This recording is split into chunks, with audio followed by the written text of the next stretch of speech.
This is guest host Andrew Horowitz, and today on Money Girl, we're going to look at some of the top money resources to help with financial news, tips, and education. That's right, I said we, as today I am proud to introduce you to the new and permanent host of the Money Girl podcast, Laura Adams. You know, Laura, one of the toughest things is to find solid information that you can trust, especially in the area of money and finance. For sure, there is no shortage of available opinion these days, and the web has made access easy for everyone. Sometimes too easy. In fact, when you do a web search these days, millions of results are presented, and it's a bit daunting. All I need are a few resources, a few core places to look. So how do I choose? I mean, it's like trying to take a sip of water from an open fire hydrant. I know exactly what you mean, Andrew. Sometimes finding accurate and helpful information can be confusing and really frustrating. But don't worry, we're going to recommend some great resources on finance, money, and investing. I thought we could start off with some of our favorite sources. You know, our first go-to places for, say, general financial news. Perfect. Ladies first. Sure. Well, I'm a big fan of the digital version of the Wall Street Journal, found at online.wsj.com. This is a free edition that provides global news from a financial and business perspective. And because I love to listen and learn on the go, I'm a serious podcast addict. I enjoy Business Week's Behind the Cover. They review the week's cover story with the author and reveal extra analysis and insights that can be very interesting. Andrew, how about you? Well, here are three of my favorites. Briefing.com has uniquely designed services for individual investors and professional traders that are seeking live analysis and important news events of the day with insight on what they mean for the markets and individual securities. And then there's my favorite, MSN Money Central, or MSN Money. It's really the premier site for all things financial. Research, charting, reports, analyst information, screening, and so much more. And then there's, of course, Bloomberg.com. It's really all about the information, accessing it and reporting it, analyzing it, and distributing it, probably faster and more accurately than any other organization. How about some general money tips? Well, besides this podcast, I recommend Money Magazine due to the variety of topics covered. You'll find solid information about personal finance, investing, taxes, retirement savings, paying for education, real estate, and more. I received the print copy, but the online version is free at cnn.money.com. And another great resource is available in print or for free at smartmoney.com. Smart Money gives advice about investing, the markets, the economy, as well as the latest consumer news, personal finance, and more.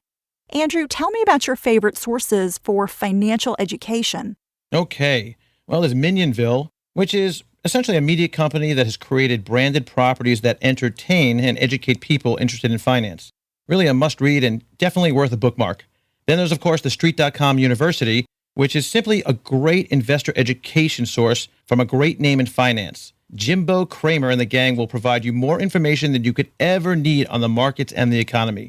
And then there's my favorite, Investopedia, which was founded by Corey Wagner and Corey Jansen back in 1999. Originally, they had set out to build the best investing dictionary on the web. Over time, they focused on the site, expanded it to building educational content and tools to help empower the individual investor. Today, the site attracts millions of visitors per month, hungry to improve their financial understanding. The Financial Encyclopedia, Dictionary, and University, all in one, is online and it's all free. So, Laura, how about information on taxes? Well, since U.S. tax law is updated frequently, I like to go right to the source at irs.gov. This is the Internal Revenue Service website, which is surprisingly easy to navigate and has decent search capability. There's also an official U.S. government site at usa.gov, which is a web portal for all kinds of information and services.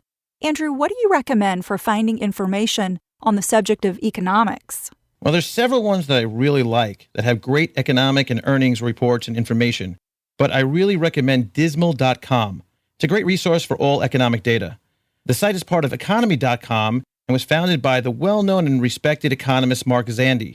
There is a good amount of information that is free, but if you want the good stuff, you may need to open the wallet a bit. You know, I always find a good amount of information in Investor's Business Daily in the offline and online versions. So, what old-fashioned newspapers do you like? As far as old-fashioned newspapers, I'm also a fan of Investor's Business Daily. And of course, Barron's and the Wall Street Journal are excellent. Andrew, I can't thank you enough for doing such a great job as the Money Girl guest host. You really didn't have to wear a skirt while you recorded the show, but everyone from the QD Network really appreciates the extra effort. Well, thanks so much. I've really enjoyed filling in for the Money Girl, and I know that all of the show's dedicated listeners are in really good hands with you. And don't forget, folks, to come on over and add the Disciplined Investor podcast to your weekly listens and my book, The Disciplined Investor, Essential Strategies for Success, to your library. Cha-ching! Wait, no. How about Laura, you do it this time? Are you sure? Absolutely. Okay, but first, I need to make some final recommendations. Be sure to check out Andrew's very informative podcast at thedisciplinedinvestor.com or in iTunes. And you'll find transcripts for this show, all my contact information, and other great podcasts at quickanddirtytips.com. And as always, everyone's situation is different, so be sure to consult an advisor before making any important financial decisions. This podcast is for educational purposes only and is not intended to be a substitute for seeking personalized professional advice. Here it goes. Cha-ching! That's all for now. Courtesy of Money Girl, your guide to a richer life.